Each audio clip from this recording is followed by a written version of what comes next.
ơi, mình nhớ là cái phần cửa trước của lều á là sẽ có cái chữ logo như thế này nhá. Thì chị cứ nhìn theo cái phần logo này là mình sẽ xác định được cái phần nóc lều trên để mình làm ha. Mình lắp á là mình sẽ định vị luôn cái phần thành cháy vào tay.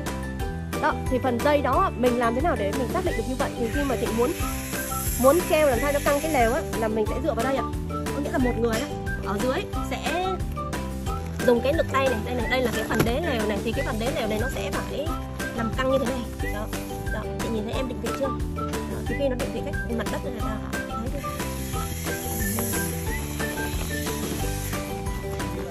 Đó, như thế này nữa. Đấy, thì đây, của em là như thế này. Đó thì ở phía trên sẽ hút luôn lại dùm em. Thành chỉ vào tay cho phép với là có nghĩa là hút lên luôn hả em? Hút cố định luôn. Và phía sau mình cũng sẽ canh chính như vậy ạ. Đó, đầu trước và sau thôi, cái đầu dưới là rút bằng cái này được. Đó, và canh đầu trước nữa nhé.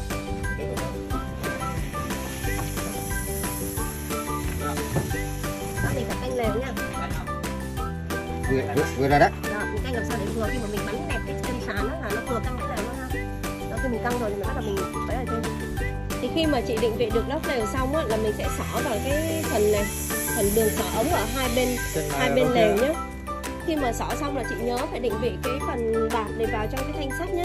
Mục đích là chúng ta để giữ lại cái thanh sắt là vải để nó không có bị tuột ra.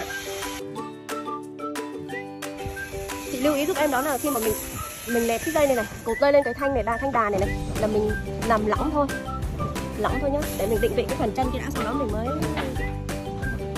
sẽ là thanh nẹp vuông 14 chị. Đây là thanh nẹp vuông 14.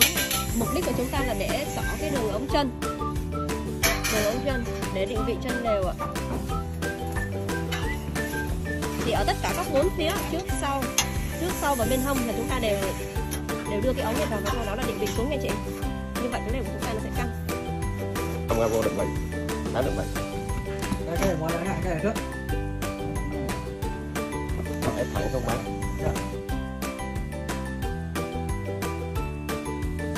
Rồi xong bắt đầu rút tăng lên.